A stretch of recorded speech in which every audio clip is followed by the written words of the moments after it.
The person is drunk, Yes, definitely. Does the amount of alcohol matter? Sure. If a person is drunk, he sleeps. He has no control over himself. He loses awareness. So he's already vulnerable.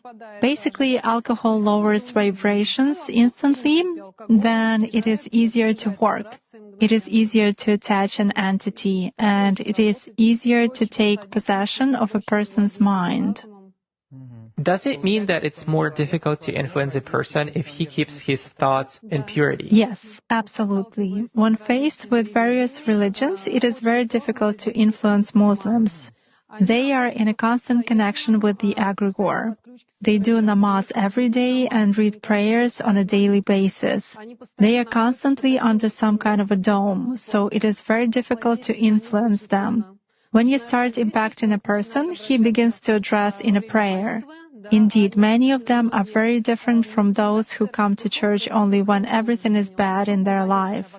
They come to pray, and then for 5 years they forget about God, some canons, and so on. Muslims, as a rule, passionately believe and passionately give energy to their egregore, and this egregore protects them very well. That's why it is very difficult to work to make any kind of influence on a true Muslim believer.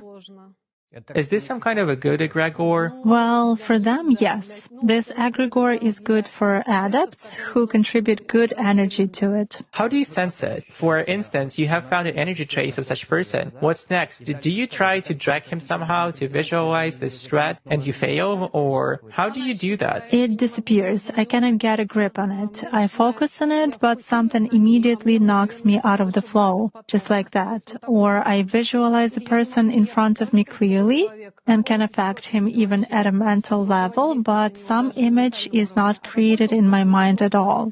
I even look at a photo, reproduce an image, but it vanishes from my mind. Thus, I can clearly see that a person is covered with something. Does this only work with Muslims? It does for me.